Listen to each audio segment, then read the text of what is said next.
दादांनो, जो राजगड महाराजांना सोडायचा नव्हता, एवढं प्रेम करत होते महाराज राजगडावरती, हिरोजी इंदुरकरांना महाराज बोलून गेले होते, जो बांधकाम प्रमुख ज्यांनी रायगड बांधला, की हिरोजी रायगडाचं सिंहासन अशा ठिकाणी बनवा, अशा ठिकाणी बनवा, जेव्हा जेव्हा सिंहासनावर बसेल ना, मला बसल्या बसल्या समोर राजगड दिसला पाहिजे.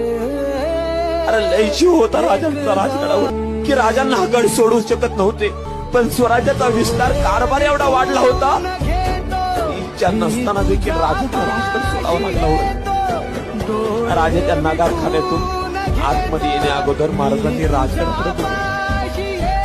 हे दुर्ग राजा, क्षमा कर रे, कारण सगळं काही घडलं ना ते राजगडावरती घडलं दादांनो, पण राज्याभिषेकाचा सोहळा रायगडावर होतोय.